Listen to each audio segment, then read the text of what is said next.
Hello, everybody. Welcome to a new episode for Green Vibes podcast. And today we are here with Brittany, and she is from Earthub, right, Brittany? Thank you very much for being here with us. Happy to be here. Thank you. Thank you. So, for us to start, tell us what is Earthub? Earthub, right? I'm pronounced correct. Earthub. Okay. What is this? So, Earthub is an environmental organization that I started to spread environmental awareness and to keep items out of the landfill. So Okay. that's kind of Yeah, the gist that's of much it. me. That's much interesting me. I'm telling you why. So first, I saw that where you collect some I have some stuff is here that I want to talk about later, right? And so this is very interesting. First, because I'm a pharmacist, right? And the second, because I start with kind of similar project back in 2010, right? In my country, I'm from Brazil. And back there, we start some kinds of collecting. It's not like here vial, but it was a management waste, but it's a hazardous waste, right? It's a chemical waste. It's all medication that people had at home that expired or unused medication that before no, but even now they throw in just a regular garbage or dump in the sink, right? So all the medication. So we start to work with them. And I saw here that you collected. Start to talk about this kind of vial, right? You collected this kind. So how is it work? If I have this in my home, what should I do with this?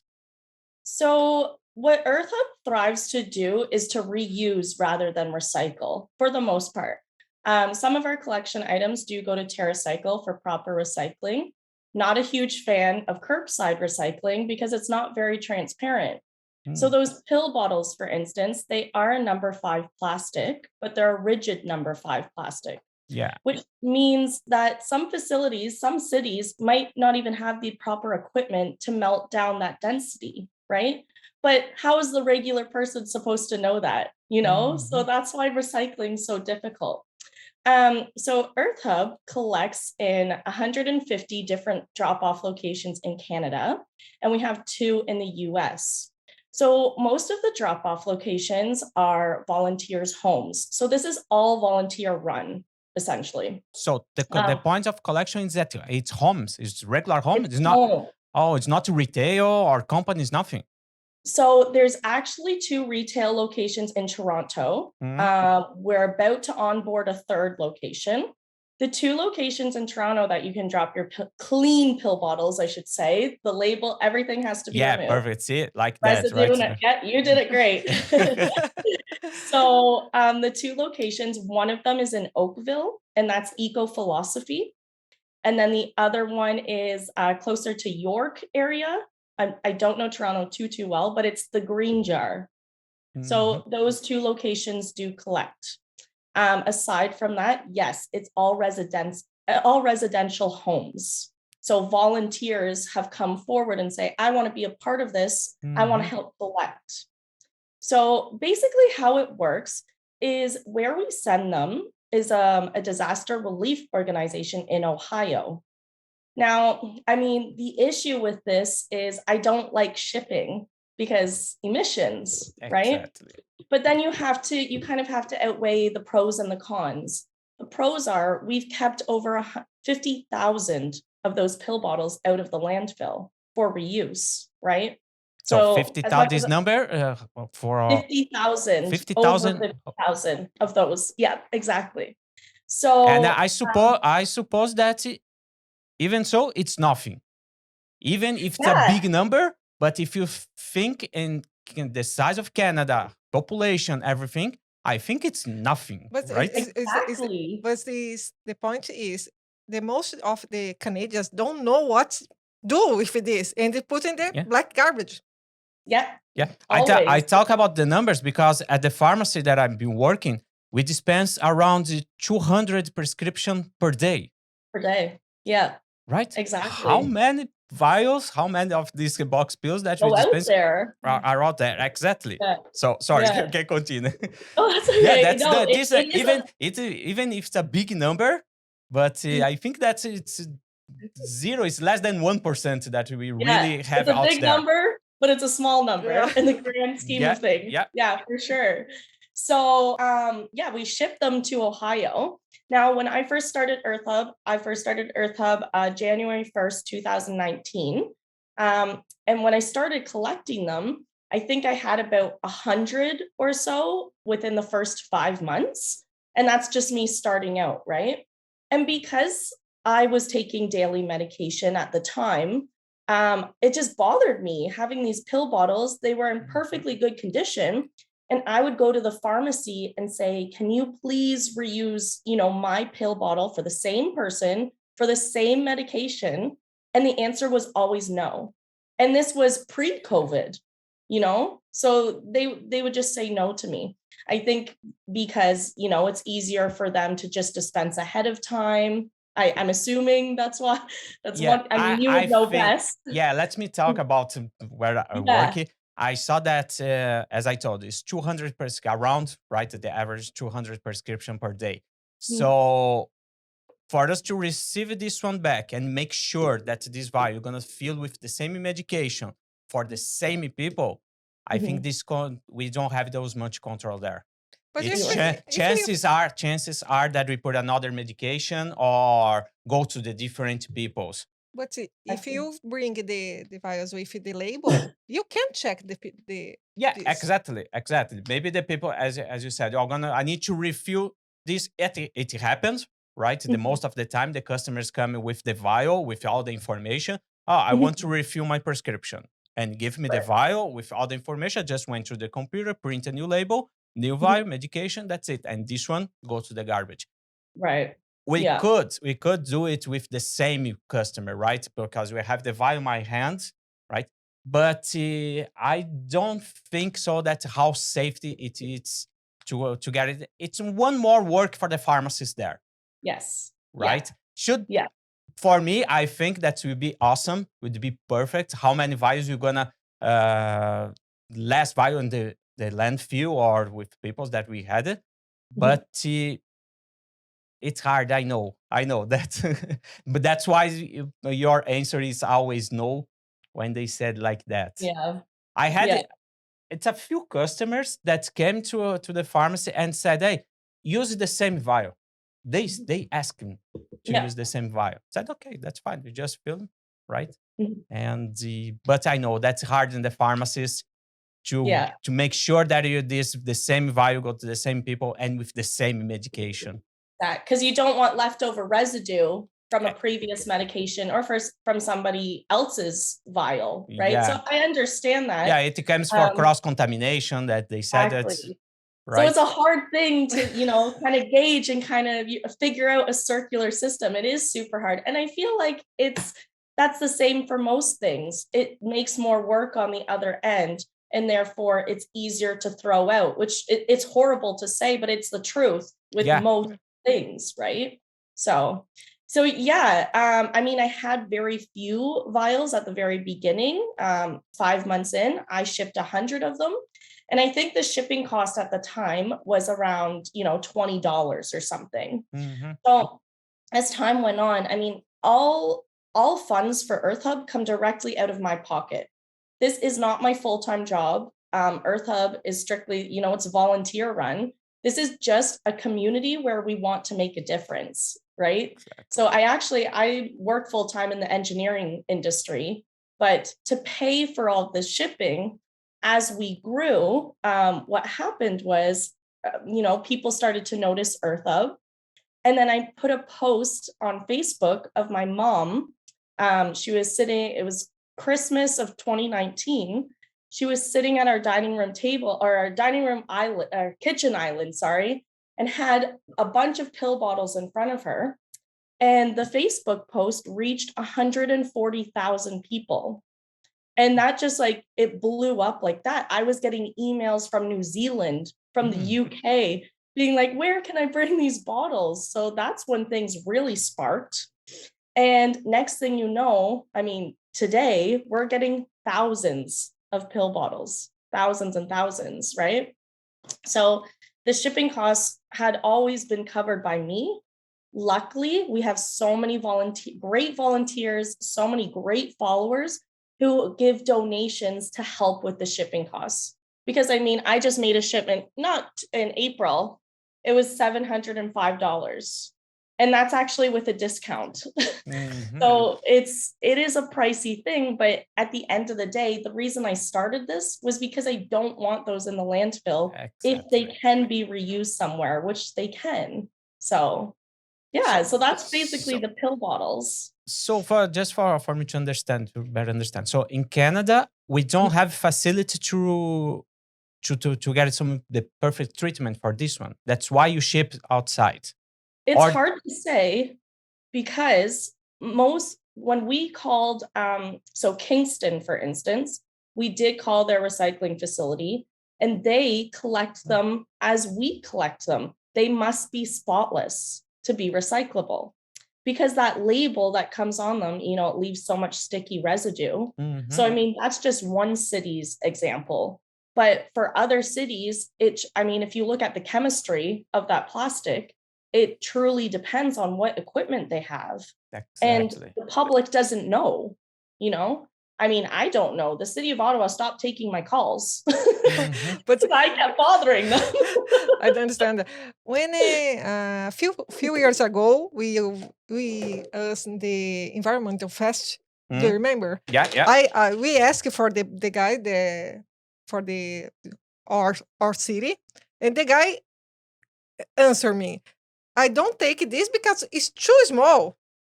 Yeah, actually, it was the caps, right? That's because it's only the vials. Yeah, even the vials. Even the vials. No, it's so Even small. the Don't the machines can Yes. make it work. Exactly. I don't know if they as I said, it's too much. It's a lot of plastic that we have. And I'm seeing here that's a plastic, it's number 5. So it's recyclable, right?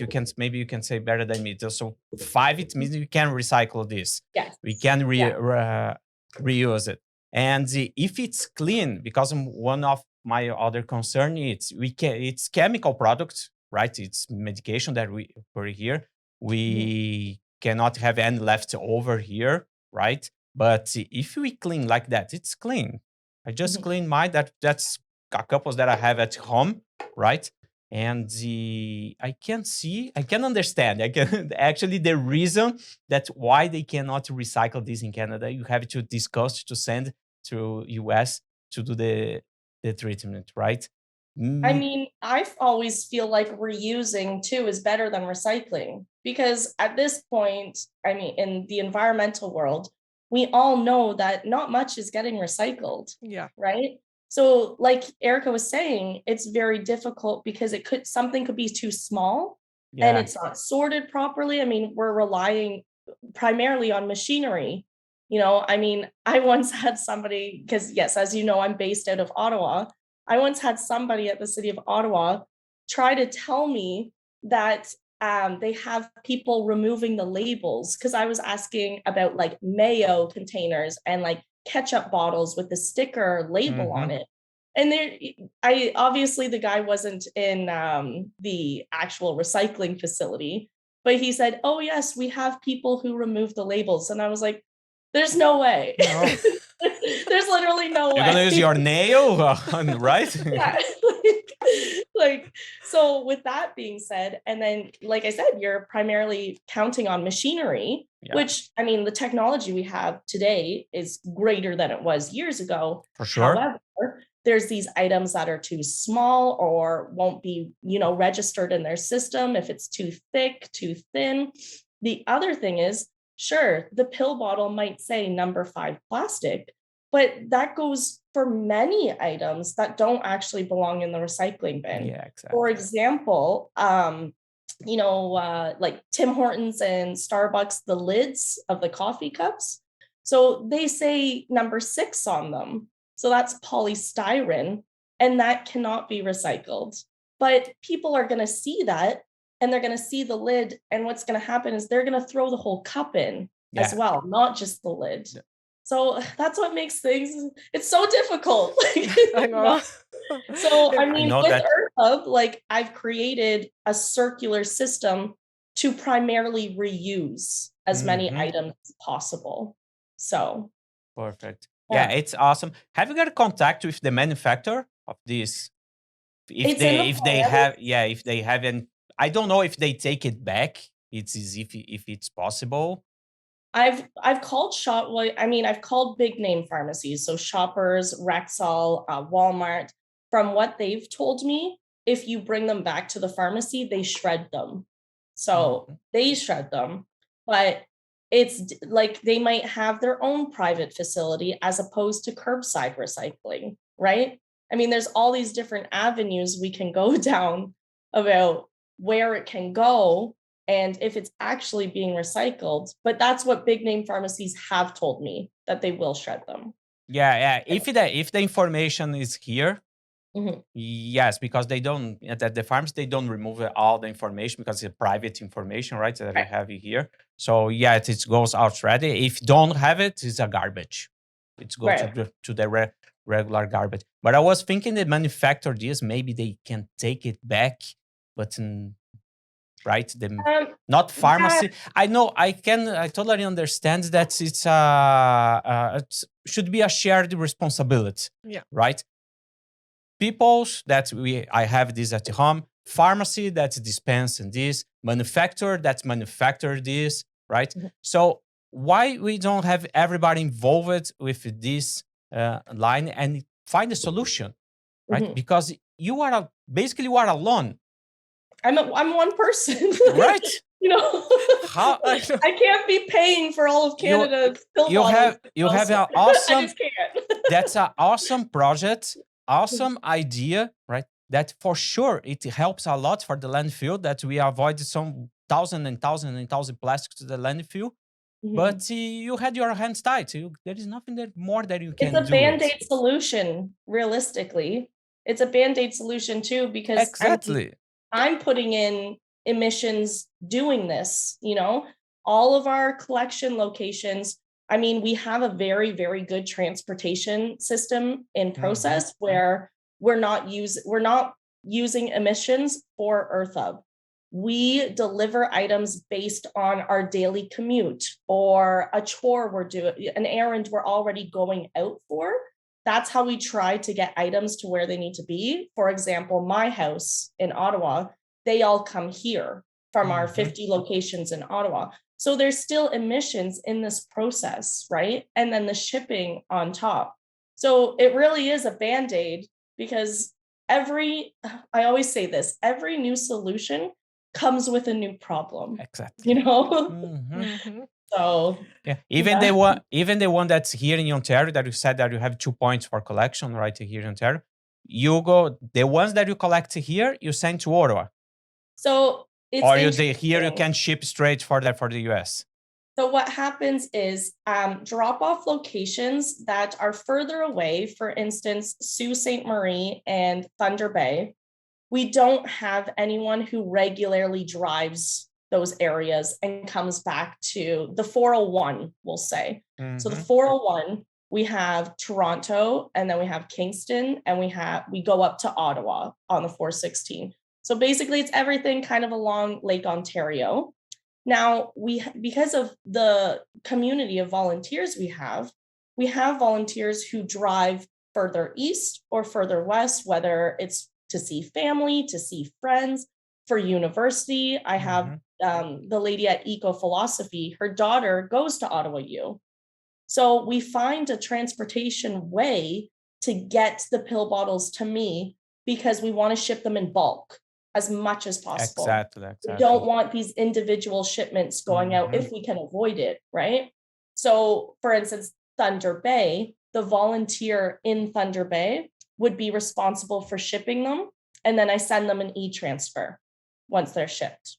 So we Hmm. save all the receipts, we save all the quantities, all the shipping costs. So that's basically how we do it. Toronto does have more than 2 drop-off locations, so I think we're up to 6, but just 2 of them are retail locations. Hmm. So yeah, our Toronto chapter is slowly growing. Um, there's a condo building who wants to start collecting for us. And then, like I said, there's another retail location that's coming soon. If you That got wants some to. retail, some pharmacy should be a very good point of collection, right? For drop off this one. Yeah, Because that's that, right? also in the works right now. Yeah, I'm in behind the scenes. There's a lot of, business ideas going Mhm. on. So I'm actually designing Earthub bins right now to bring the idea to pharmacies and say, how can we do this together? The overall issue I have, and like we said, I'm one person. If I get all of these pharmacies to collect and all of these all these retail stores to collect, the issue is the donations. So I know some pharmacies and some retail locations, we've convinced them now that it has to be done, but we ask for a donation jar beside the bin. Because if you think about it, if one person is just dropping off 2 bottles here and 2 bottles, a different person, 2 bottles there, as opposed to 100 bottles, they don't realize the buildup and they think their 2 bottles is, very small of a cost, but it adds up.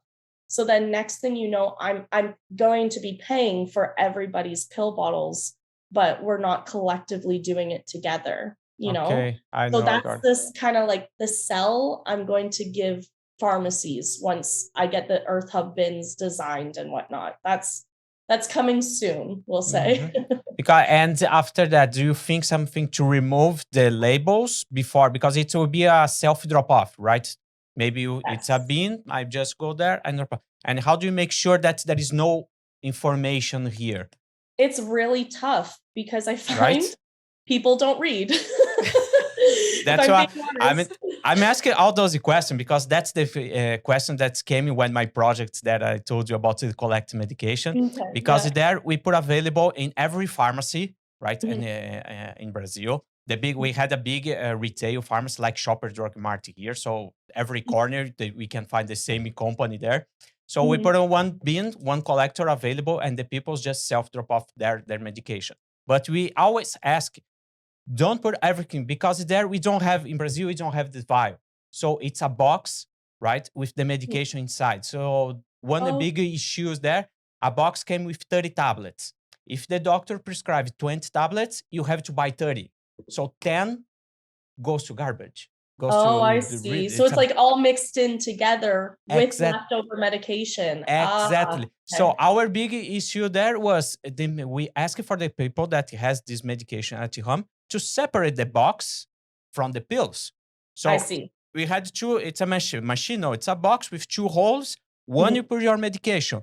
Another one you put your cardboard box that we mhm. can recycle. So but it never. But it's very hard because the people just saw and throw any hole. They don't get. They even read. We put a big letters tablets, Separate. box, Yeah. right? Yes, and we're almost with lighting, something like that to came to it, but they don't care. You They right? They yeah. just throw. That's my big concern here. If you do this, how do we make sure that the labels will be removed? No, and if We the say it. and if this private information goes to Yeah, somewhere exactly. else, they're gonna blame you because my private information is in somewhere else. Yep. Yep. We I we put myself honestly in your shoes and I see that it's very hard. we say it till we're blue in the face. We say Yeah. clean items only. Only drop off clean items. And it got to the point, I'm going to be completely honest right here. But when I first started Earthub and I didn't have as many volunteers, I was the one sitting at my kitchen sink scrubbing these pill bottles, all the labels off and all the residue and everything. I was cleaning them.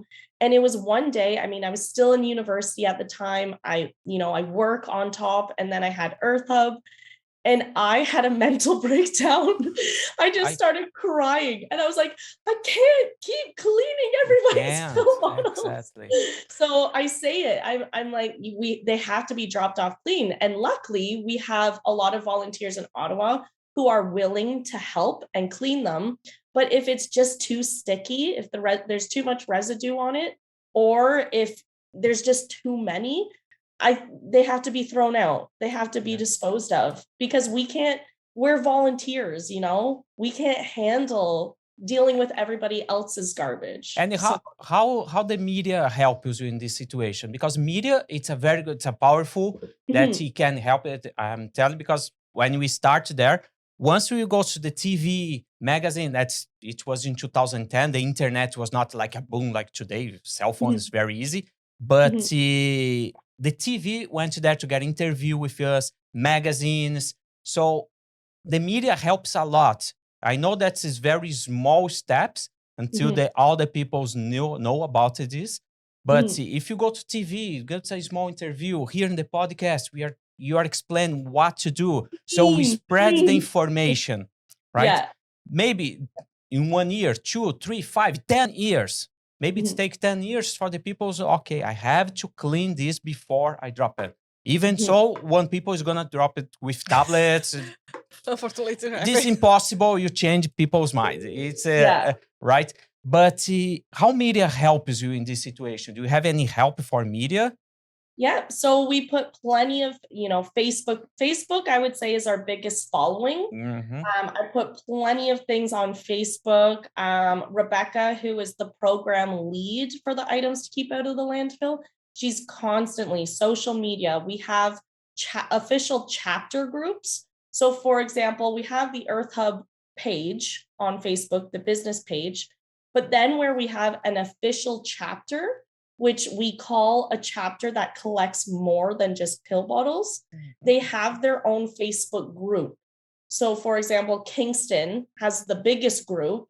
So it's, I think, almost 3,000 people in that group.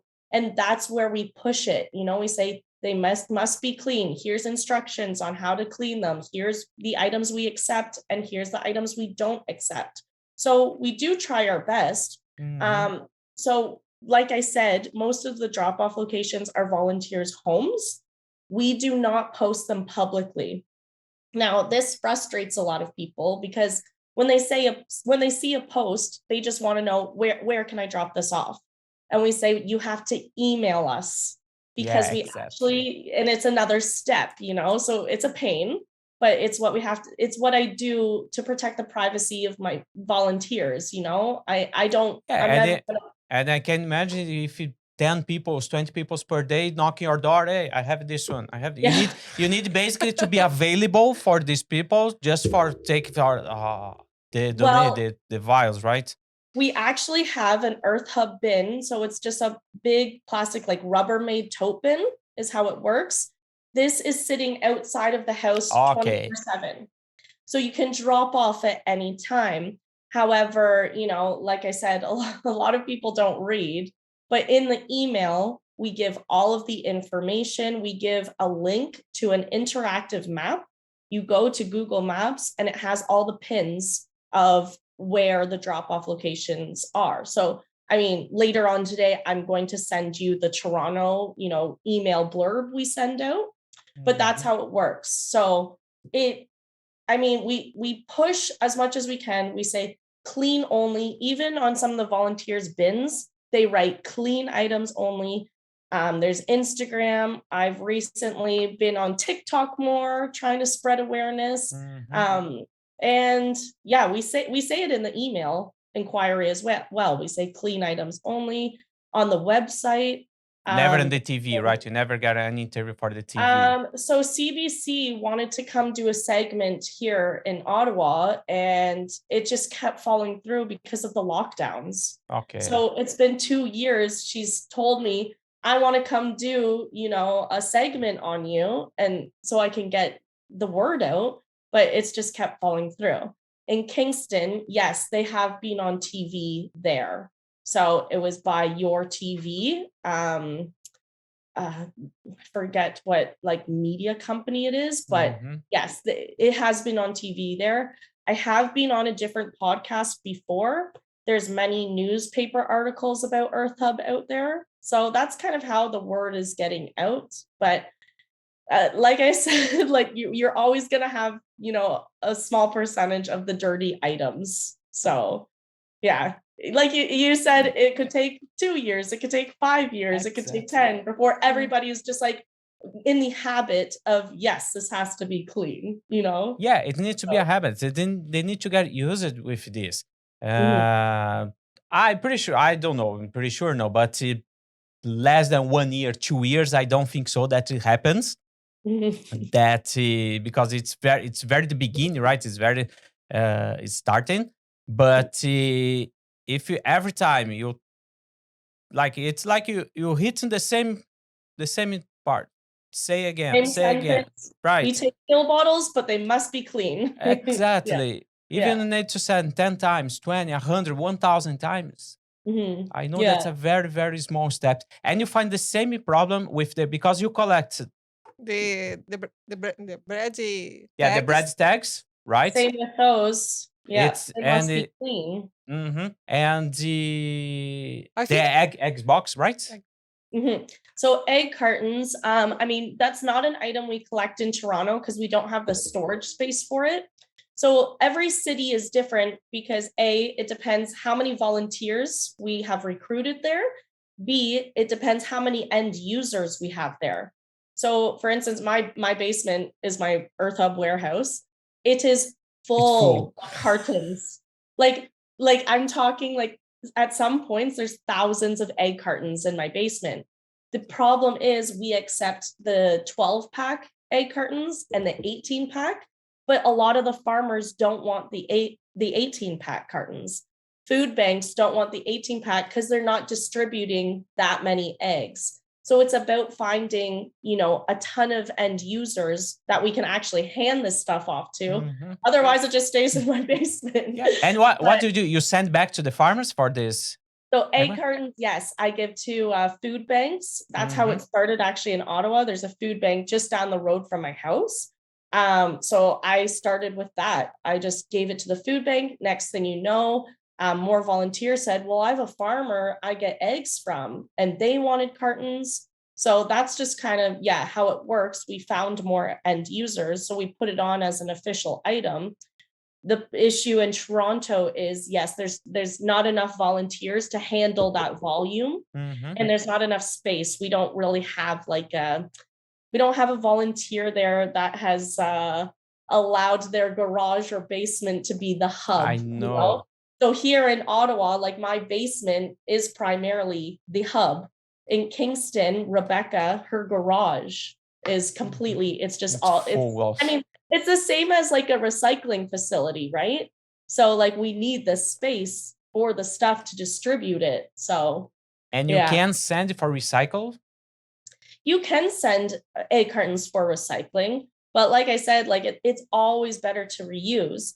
The thing about egg cartons as well, they do need to be clean, because I noticed that some of them that get dropped off, they still have like the shell and the yolk in them. Some eggs that broke inside and they just live in.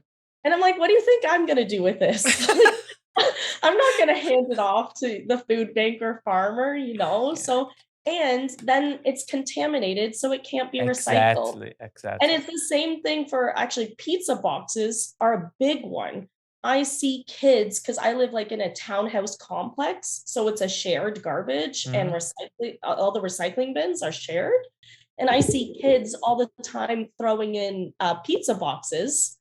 And I'm like, no, they don't belong in the recycling, because all the grease, all the polymers, all the fiber polymers, you can't recycle those after. So it's the same thing for egg cartons. So it's a never-ending battle. Never end. Exactly. Yeah. I think the big problem now is the getting the general people's getting the right information, because many people's just don't know. The government don't share the information with the peoples. Many people don't know what exactly to do with the things. So it's hard for everyone, even for you. I know what you are trying to say, because years ago we are the owners for SEDS environmental care, and we have many problems, because all the time the SEDS is only me and him. And all the time, sometimes I am just a joke with him, because someone comes to for that. I am the receptionist. I am the marketing. I am the director. I am just a second. It's IT, customer service, everything, right? I know that is very hard because when we know about the make the difference for the environment, for the planet, for the animals, and we mix a lot the information, but I don't get the support for the big companies or the governments for we can go away with the right thing. Do you understand? So Yeah. so it's hard, and sometimes it's so frustrating because you don't know. Okay, I have many people working the right thing, but it's the percentage is so small for the Canadians to know about the Yeah. right thing, what you can do with this, and maybe you can try make some. I don't know if you are making this or not, but you try to share the information on universities. Yes. We've And tried that. The problem is the space and finding somebody to monitor it. So a university in Montreal, actually the Sustainability Council reached out to me about doing it, but apparently they just didn't have the space for it. So that is one thing though. I've tried universities. I mean, but like you said, just we're creatures of habit, and we're not taught from a young age. I mean, when I was in public school, there wasn't a class that said this is how you recycle and why. So that's the problem. I mean, when I started Earthub, it was because all of my friends and my family, I would tell them these, environmental things and spreading awareness. And they would always say to me, how do you know this stuff? And in my brain, I would say, how do you not know this Not to stuff? know. yeah, Exactly. But then know. I realized it's because I went out there and I researched, because we're not taught, school might be different now, but in public school, we weren't taught exactly what to do for the environment or to maintain a sustainable planet. Yeah. So like I said, I think I think schools are starting to grasp that, but as we grow older, those habits are ingrained in our brain. That's for So- adults. They are always in a rush, right? And you needed to get Convenient. something. Yes, you needed to get something, but it's easy. They don't want to peel off all the information here, to clean, to find some place, to search, to send you email, right? They say, no, it's too much time, right? They Yeah. want something fast. Today, life today, it's fast. And if Yes. people that are not involved with the environment, I'm not telling that they don't care, Mhm. but they don't want. They don't Right? know the They- severity of the situation. They don't, like, the climate emergency, it's mind-boggling to me because we are in an emergency, Yeah. but we're going on with our daily rush. Yeah. Like you said, we're just go, go, go. Okay, whatever. Somebody else might take care of it. Yeah, because I always said the project that I had there, people saying, I always put a phrase like, it's just one tablet. 100,000 people said, Yeah. right? It's just Yeah. one tablet in the sink. What's the problem? I just dumped my tablets in the sink. Just one. 1, 2, 3, 4, 100 tablets, it's contaminated. So one tablet is enough to contaminate 1,000 liters of water. Yeah. How many waters are contaminated every day? So the Yeah. same thing of this. Do you have numbers for how many that you find this in the landfill? Do you have these numbers? I don't. No? No. But as for the medication in waterways, I mean, I'm not in environmental engineering or chemical engineering. I took civil, but I did do a couple courses on that type of thing. And the waterways are so polluted Yeah, with it is. medication Yeah. residue. So yeah, that's a massive problem because this is our tap water we're talking about. And the worst thing, I don't know whose quote this is, but it's that dilution is the best solution. And it's like, that's another Band-Aid, Exactly. So they're saying Of course. dilute all of the water because, like you said, it's one tablet for 1,000 liters that it could contaminate. Yeah. So they're like, oh, just add more water and mix it up. And it's No. like, why aren't we just preventing this from the very beginning? Like prevention first rather than, oh, look at the landfill and there's millions of pill Exactly. bottles, or look at the wastewater. Oh, let's add more water to dilute the problems we just made. So yeah. Yeah. I could go on and on. Yeah, no, it's never Frustration. that's never end. This never Yeah. ends. It's very hard to see you working because one day I see one of your videos on the stories of Instagram, and I told him, "Oh my goodness, it's like us. Yeah. It's like No, us. It's very frustrating and upset because I feel you Yeah. because it's the same problem, and the people want to help and to make the things, but all the time it's tighting. Yeah. No, we can't. Yeah, that sometimes that we can't. Even if you reacting and you show this for the government or for your community, some think like, oh, you are crazy. Don't do this. Go waste your time. One time, Yeah. you I get are that waste your all the time. time. Oh my goodness, the people don't think. Yeah, exactly. Yeah, no, definitely the environment and landfill, it's a big, big issue, right? Because we are drink the water that is there.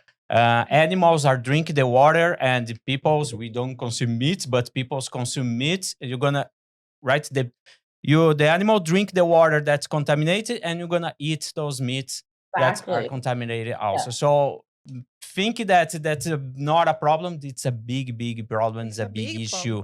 problem. She said about the government. Do you have any help for the government? Do you reach them out already or nothing? No, I mean, so this was my plan. This is what I was going to do at the beginning of Earthub with the pill bottles. This was pre-COVID.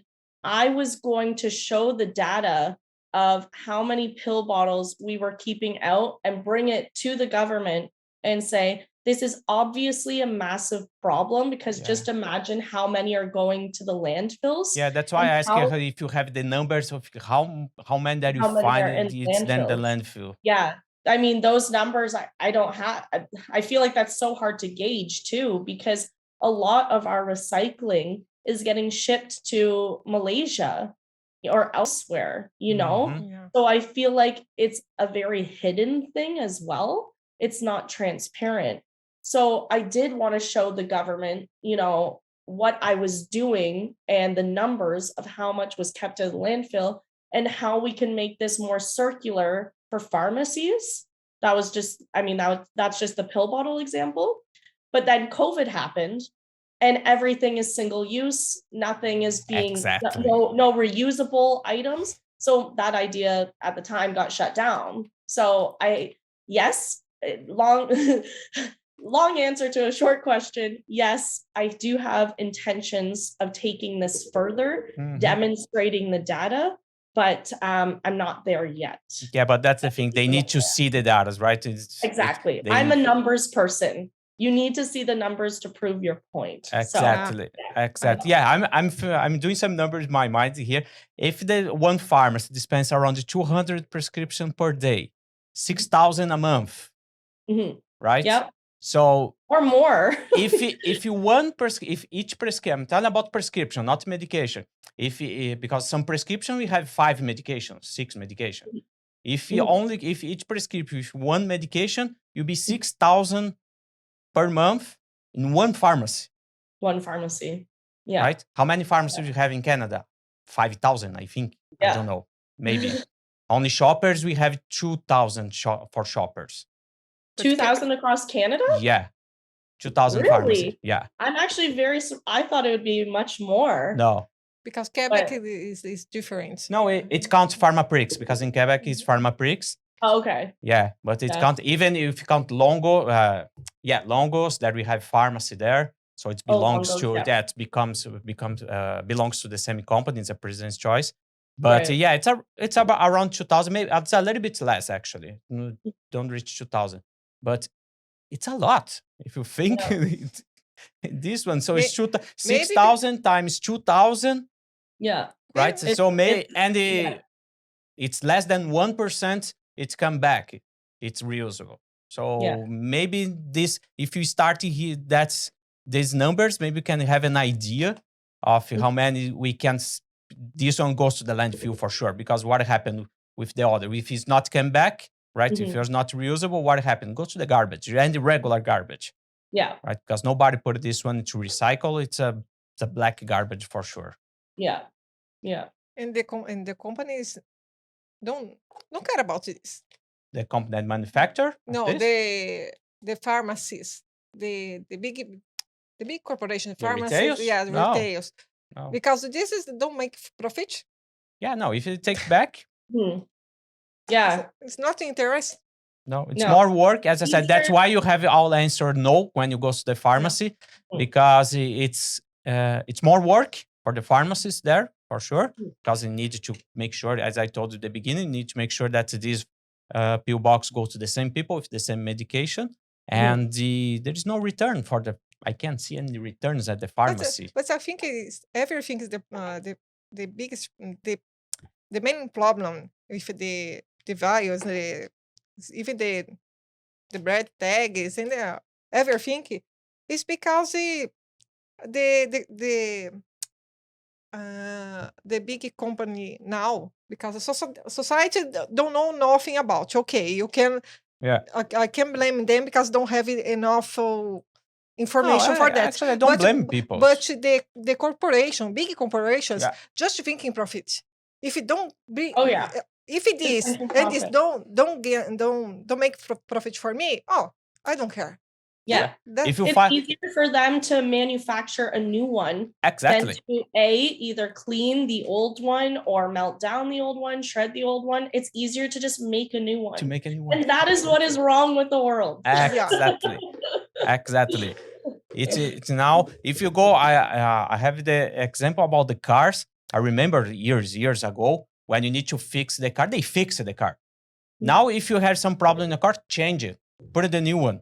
They change the door, they change the top, they change the tire, they change everything. They never fix it, right? And if that's what happens, so they prefer. I think I cannot say with 100% sure that it's cheaper that make a new one than to reusable, than to take this back and reuse. So the cheaper is a hard thing for the planet. They use the cheaper one, but it's run by money. You know, it's a sad reality, and that's why people like us, we just keep pushing and pushing because we want change. So I mean, that's why I started this, because I want to see change. And in my future career with Earthub and everything, one day I hope that I can combine the two, my civil engineering with Earthub, combine the two, make LEED sustainable buildings and that kind of thing, sustainable infrastructure. So that's kind of the future for Earthub, is where I see this going. Awesome. Perfect. So Brittanny, so that's amazing. So the thing that I want to tell you, don't stop. Okay, keep it going. Don't stop. We know how hard it is. We know that's hard, right? But we can put our green vibes available anytime that you need, anytime that you want, to share information, to tell anything new, anything that happened here in Toronto that you want to organize. We are open to help you, because I'm pretty sure that's a big project, and it's awesome for the environment. The environment needs this kind of project. So don't give up, please. We need this project to keep it going. Okay. Do you have any other question for her? Anything that you want to tell? Anything to share with us, with the people that are watching us? There's one thing you want to share about, and it's kind of off topic from the pill bottles. No. I think this information really needs to get out there. The electric vehicle, I have a big problem with. The electric vehicle, when you mine for the lithium, you're using fossil fuel, right? You're using fossil fuel to mine for the lithium for that electric vehicle battery. So you're technically double dipping, right? You're double dipping for that. The second thing is that when we start having electrical vehicles everywhere, in buses, in trucks, in every type of vehicle, it's going to change the loading on a road. And I mean, that's like the civil engineer process thinking, right? So next thing you know, when everything's electrical vehicles, all of the roads are going to have to be ripped up because it cannot withstand the loading of the weight. So that's the one thing I really want to push out there because I don't think a lot of people think about that. No. And They then they're just gonna turn. yeah, we talk about it a couple months ago. We talk about this because electrical vehicle, it's the best. Let's buy electrical vehicle because there's no pollution. Okay, and how about the batteries? Yeah. Right? Where Yeah. do you charge them? Right? Yeah. And the energy that you use to charge it, and the weight for all the cars. Imagine 100% of a vehicle with on the streets. What happened with the streets? That's a very good Yeah. point. Yeah. So that's a big point I want to get out there because I think it is in a way greenwashing. We're thinking long term here. Like I said, every new solution comes with a new problem. So next thing you know, the government is going to have to rip out all of these roads, and how are they going to fund it? Taxpayer money. Uh-huh. So it's like a vicious circle. It's just yeah. This is a very good point. Maybe next time we can have this conversation here. Yeah. For sure. You are invited again. You're invited for the next episode again. You are awesome. Okay. Well, thank you very much for having me. Thank you. Thank I you. really, really appreciate. So again, keep it going. Don't stop. Okay. Don't give Don't up. stop. We'll do this together. Okay. Thank you. And thank you everybody for watching this amazing episode here. So keeping updates in our Instagram page. Okay. Thank you. Thank you. Bye. Thank you. Bye. Thank you. Bye.